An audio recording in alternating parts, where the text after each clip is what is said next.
Halo, Assalamualaikum Mbak Dinda, Mbak Nur Indah. Suaranya Bu Ana jelas? Waalaikumsalam, jelas Bu. Oke. Mbak Aditya Ivanka, selamat sore.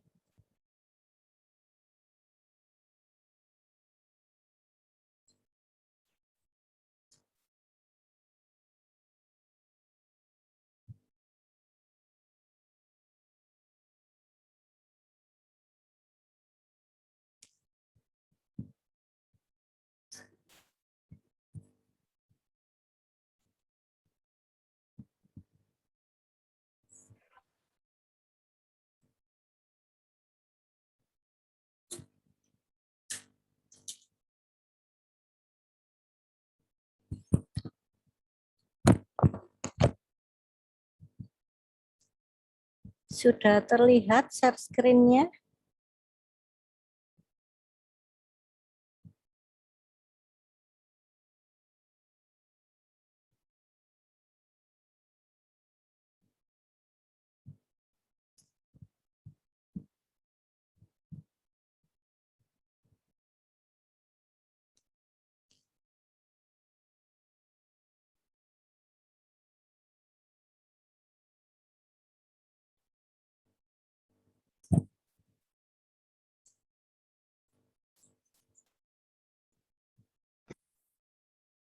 Sudah terlihat share screen-nya Bu Ana?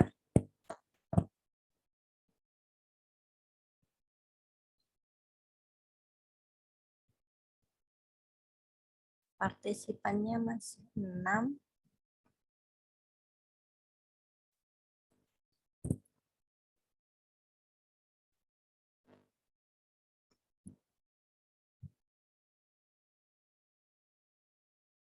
Apa ada yang kesulitan dengan tugasnya yang minggu kemarin?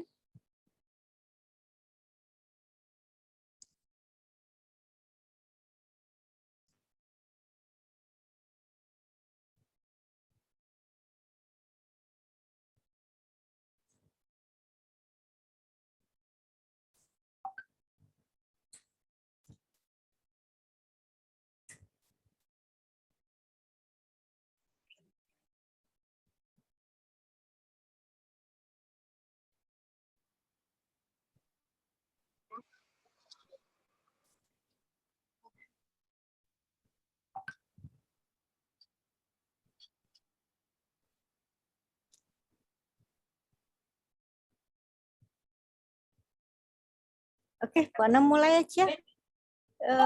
Assalamualaikum warahmatullahi wabarakatuh. Hari ini kita nyampe pada pertemuan kelima ya, TM5 tentang subbudaya dan demografi. Hari ini bahas apa ya, subbudaya dan demografi. Kita akan cari tahu tentang definisinya, kemudian pentingnya subbudaya, kemudian apa saja budaya di Indonesia dan di luar negeri. Nah, sebelum masuk perkuliahan, masuk materi, karena budaya ini erat banget dengan tugas TM3 kemarin ya. Jadi TM3 kemarin tugasnya apa tuh? Maaf.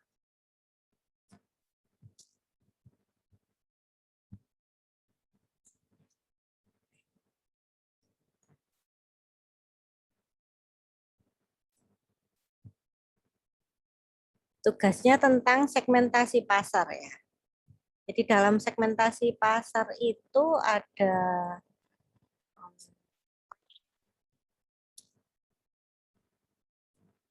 penggolongan pengelompokan berdasarkan geografik, demografik, psikografik, dan behavior. Itu yang menurut Philip Kotler. Jadi tentang budaya dan demografik kali ini berarti kita akan mengupas tentang ini. Segmentasi pasar yang demografik. Apa aja sih yang ada dalam demografik yang dikupas? Nah, kita lihat apa sih definisinya demografik? Nah, demografik ini adalah ilmu tentang dinamika kependudukan yang berubah setiap saat akibat kelahiran, kematian, imigrasi, dan penuaan. Oke, jadi dalam demografik itu ada yang namanya umur, kemudian gender, ada laki-laki, ada perempuan, dan yang lagi bikin apa? Bikin greget di medsos ini ya, yang nggak laki nggak perempuan ini, jadi tidak tidak mau mengkategorikan antara laki-laki dan perempuan, jadi yang namanya transgender, LGBT, nah kayak gitu. Itu nggak usah dibahas. Jadi kita membahas demografik itu adalah tentang usia, umur, kemudian gender laki-laki atau perempuan, kemudian etnik. Nah, ini etnis ini ada etnis dari Indonesia, dari luar negeri. Nah, bagi menjadi ya di catatannya Bu Ana ini nanti kita jalan-jalan karena hari ini membahasnya budaya, maka kita akan sedikit jalan-jalan. Jalan-jalannya di mana ya? Di Google aja jalan-jalannya. Oke, tadi ilmu tentang dinamika kependudukan. Bedanya apa dengan geografi?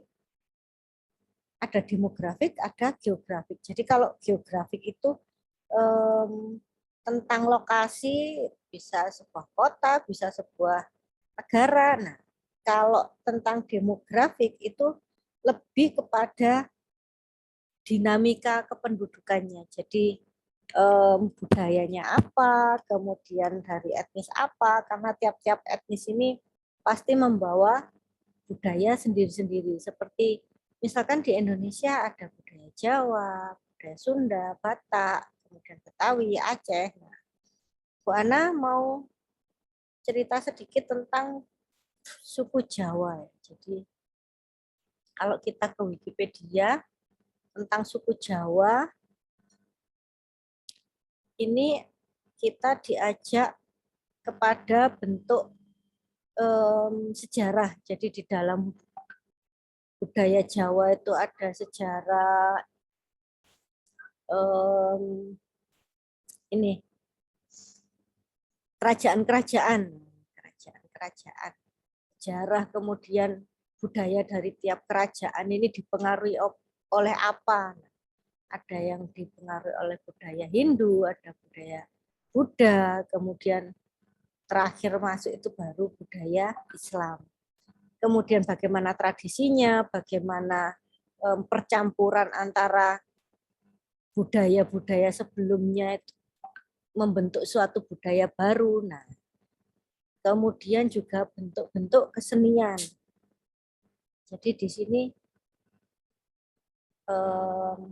kalau menurut sejarah kita dibawa kepada literatur-literatur seperti Taurat, nah Alkitab, nah Taurat ini kan kitab yang kayak gini ada dalam agama Islam juga. Kemudian Injil. Nah, ini jadi di budaya ini kita banyak hal yang kita nggak tahu ya. Kalau kita nggak masuk pada materi budaya, kita nggak kenal itu. Kayak dulu mungkin pas pelajaran sejarah banyak nggak mudengnya ya. Jadi kenapa Bu Ana cuman jelasin satu suku Jawa tok Bu Ana, padahal kan sukunya banyak, ada Jawa, Sunda, Batak, Betawi. Nah itu, jadi ini buat pancingan aja.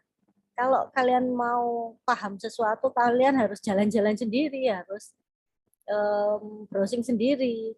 Karena kadang kalau diceritani itu nggak masuk gitu loh. Kalau kita baca sendiri di Wikipedia, oh ini bentuk baju zaman kerajaan-kerajaan kayak gini. Kita tahu. Jadi kalau cuma diceritain kan kita bayanginnya susah. Kemudian ada Kesultanan Jawa, di mana agama Islam mulai memperoleh pijaan di pelabuhan di pesisir utara Jawa seperti Gresik. Jadi Gresik ini apa namanya, budaya Islamnya kuat banget karena pada sejarahnya dulu memang agama Islam berpijaknya di kota-kota pelabuhan. Jadi kota-kota yang berada di pinggir pesisir pantai ya. Kemudian masa kolonial. Jadi ketika di Jawa ini dijajah, bangsa Belanda datang ke Pulau Jawa, nah tentu saja juga membawa budayanya sendiri, budaya Belanda. Jadi antara bahasa Jawa, bahasa Belanda ada yang mirip-mirip gitu. Bahkan ada satu komunitas di Belanda itu yang ngomongnya itu masih Jawa medok. Jadi nggak bisa bahasa Indonesia, tapi bahasa Jawa kan apa namanya, bahasa sehari-harinya di Belanda itu. Jadi dulunya itu sejarahnya orang Jawa yang pindah ke Belanda. Nah, ini juga kita dibawa pada gambar apa ini? Senjata ya, senjata zaman dahulu sebelum ada pistol dan lain sebagainya. Dulu budaya kita itu ada budaya wayang, kemudian senjata keris, batik, nah, gamelan. Ini ada pengaruh Mojopahit, sedangkan daerah Mojokerto ini kan kerajaan Mojopahit kan pusatnya di sini. Tapi kita kadang karena dekat kita cenderung abai ya.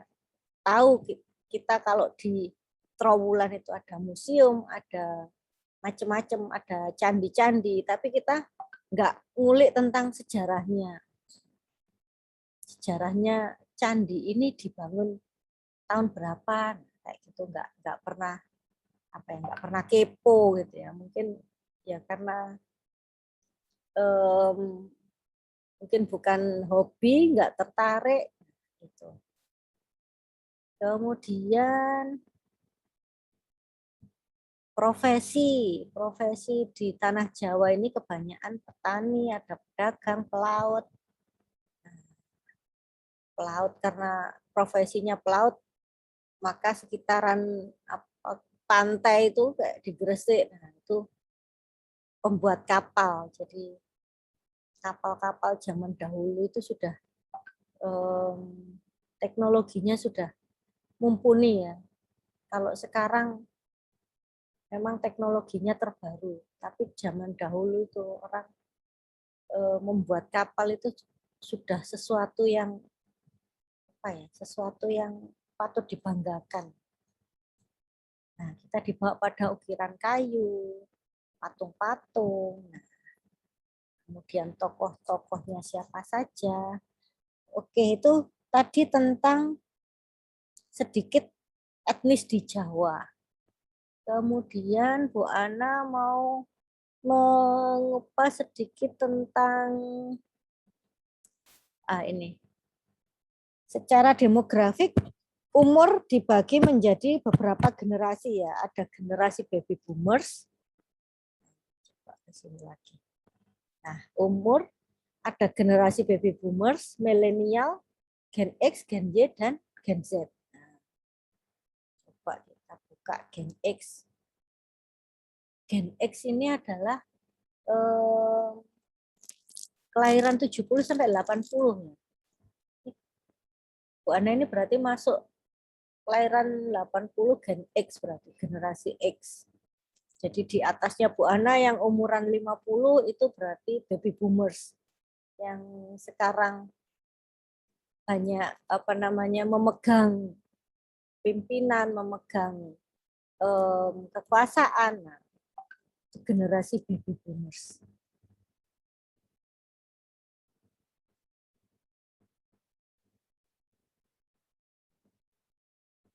Selain baby boomers yang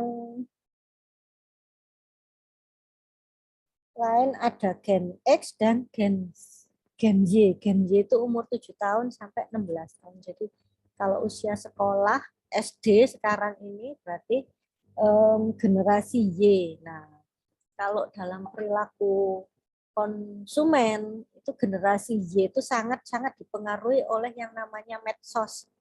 Ya, Instagram, ya TikTok, kemudian kalau Facebook kayaknya enggak seberapa. Instagram, TikTok, apa ya?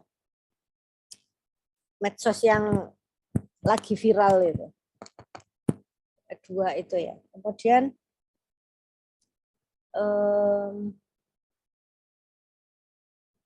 ini juga dibahas bagaimana generasi ini di Amerika Serikat, gambarannya seperti ini. Ini tadi kita bahas Gen X ya. Nanti kalian baca sendiri. Yang menarik itu kita jalan-jalan ke ini, etnis di luar negeri. Jadi di luar negeri itu ada yang namanya etnis di luar negeri itu ada 3 macam. Jadi keturunan Afrika Amerika ini yang orangnya hitam-hitam itu ya dari Afrika. Kemudian Hispanik ini adalah dari Spanyol, jadi bahasanya bahasa Spanyol. Kemudian Asia Amerika ini adalah orang-orang Asia yang ada di Amerika. Nah, Asianya Asia dari mana yang banyak lari ke Amerika? Ini ada cerita yang menarik. Jadi Bu Ana ke Hispanik dulu. Nah, Hispanik ini bahasanya adalah Spanyol ya. Spanish itu Spanyol. Kemudian apa di sini? Nah, ini berhubungan dengan wilayah Roma. Spanyol, Italia, Roma. Jadi masih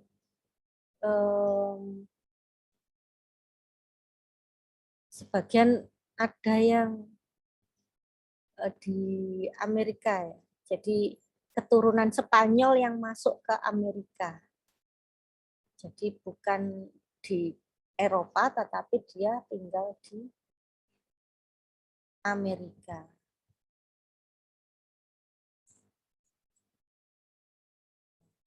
Jadi beberapa daerah seperti ada Costa Rica, Salvador, Guatemala ini karena dia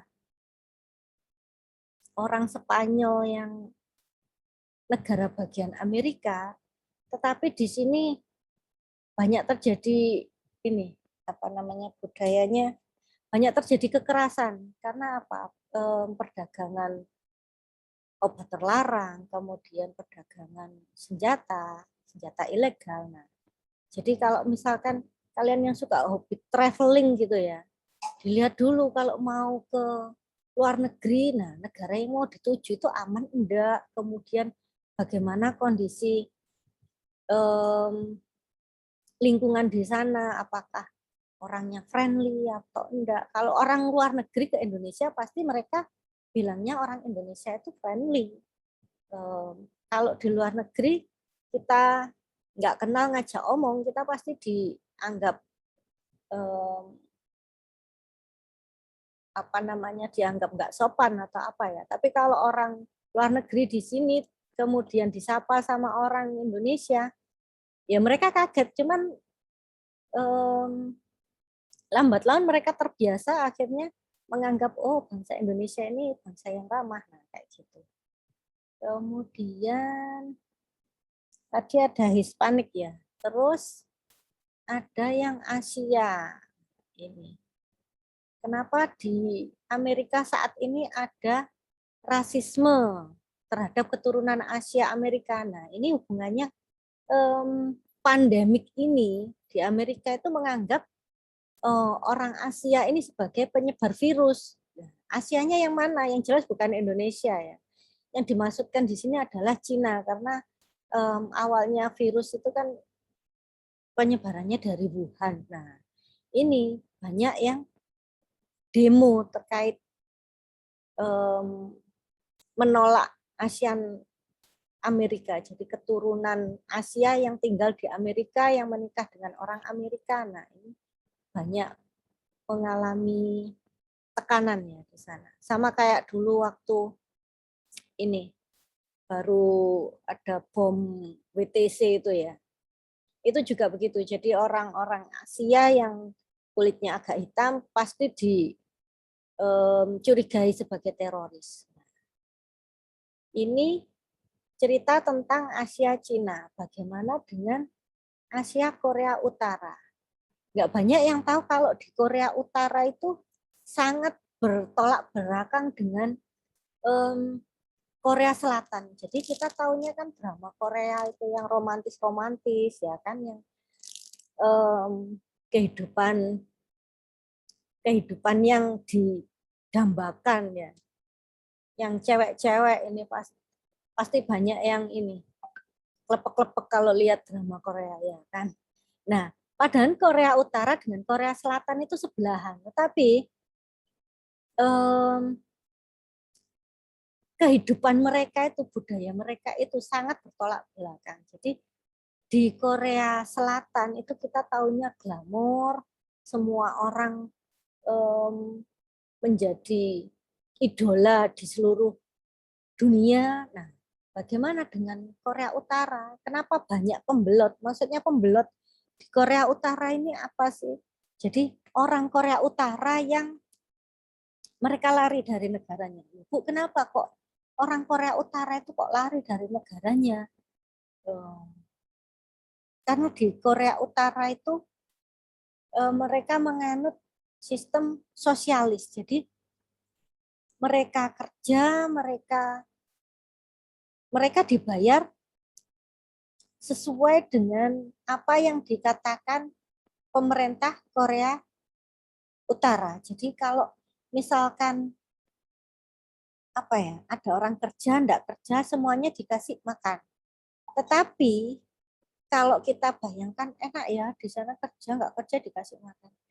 Tetapi tingkat bukan kemiskinan lagi ya kalau di Korea Utara itu, tapi tingkat kelaparan. Jadi banyak orang meninggal karena kelaparan. Kemudian di sana itu juga budayanya penuh dengan propaganda. Misalkan propaganda gini maksudnya. Jadi tiap siaran televisi yang boleh ditonton itu semua memuat unsur untuk mengagungkan presidennya. Nah, itu. Jadi kayak film-film dari Korea Selatan, dari luar negeri itu dilarang.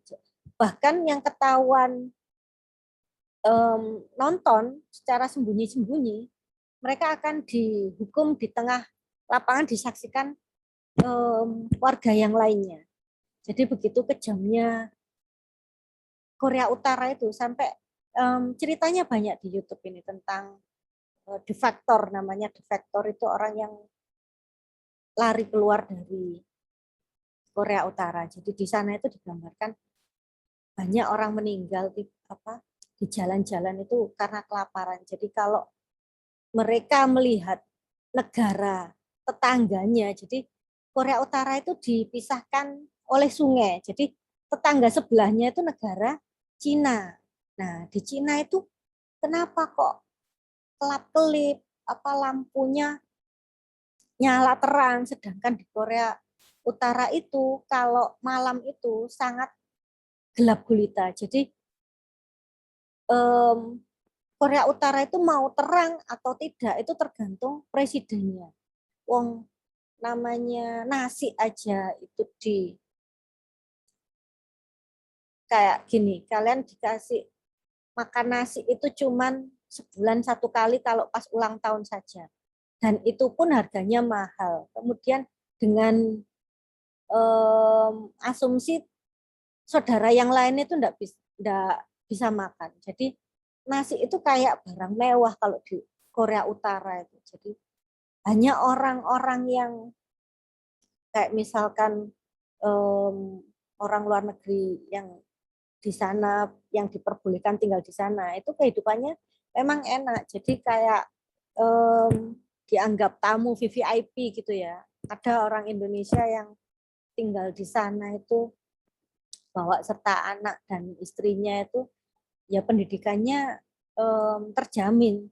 Tapi itu jadi ada satu kota yang boleh dikunjungi oleh orang dari luar negeri, ya. Ini kota Pyongyang, itu kotanya Korea Utara. Ya.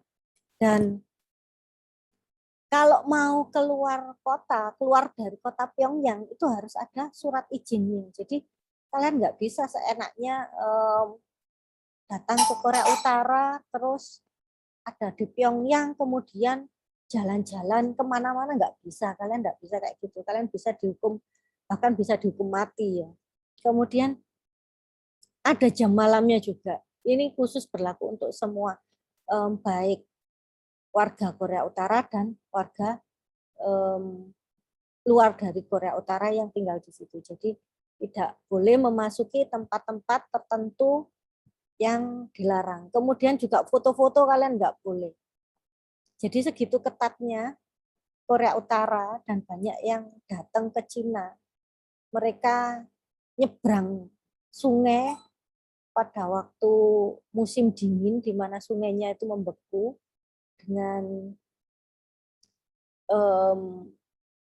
kalau mereka nggak berhasil nyebrang, mereka pasti ditembak penjaganya. Nah itu. Dan di Cina sendiri kalau mereka ketahuan orang Korea Utara itu warga Cina bisa dapat reward gitu loh dari Korea Utara untuk kalau bisa menangkap warga Korea Utara yang melarikan diri, warga Cina akan dapat sejumlah uang.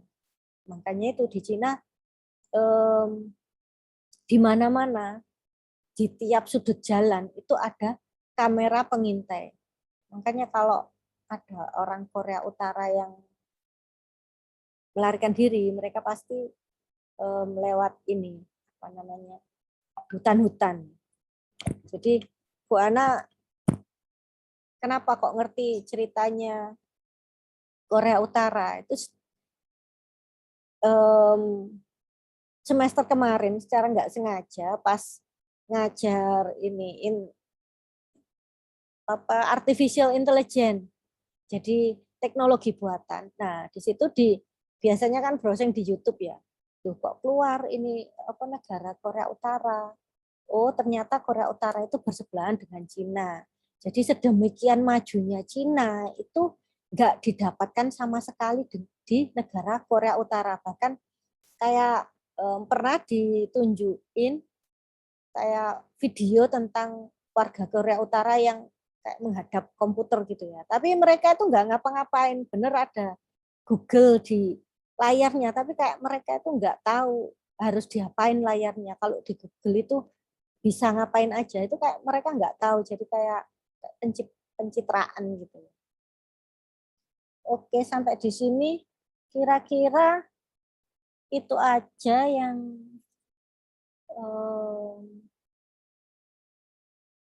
dibahas hari ini. Ada tugas. Nah, kalian cari gambar informasi nih ya tentang etnis Afrika Amerika, Hispanik, dan Asia Amerika. Nggak usah panjang-panjang ya, apa namanya informasinya. Jadi ada gambar apa, kalian kasih keterangan singkat gitu, asalkan kalian bisa bercerita, oh Afrika Amerika itu orangnya kayak apa, tinggalnya di mana, kebiasaannya apa. Sampai di sini ada yang bertanya?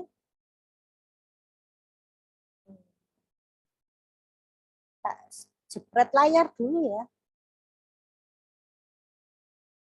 Tolong kameranya di on kan.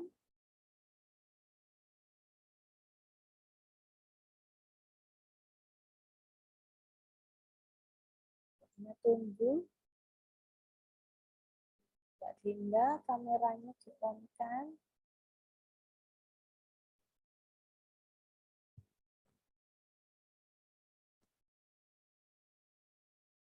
Yang ikut 19 orang. Ya udah tak cepet ya. 1, 2, 3.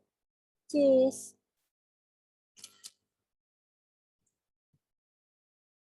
Sekarang tak posting aja. Ada yang bertanya? Mungkin tentang tugas?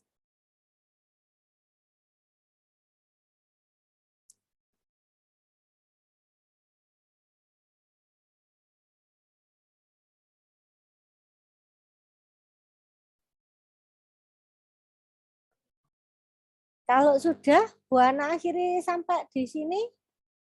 Nanti kalau ada yang mau nanya apa, bisa japri Bu Ana. Oke, wassalamualaikum warahmatullahi wabarakatuh.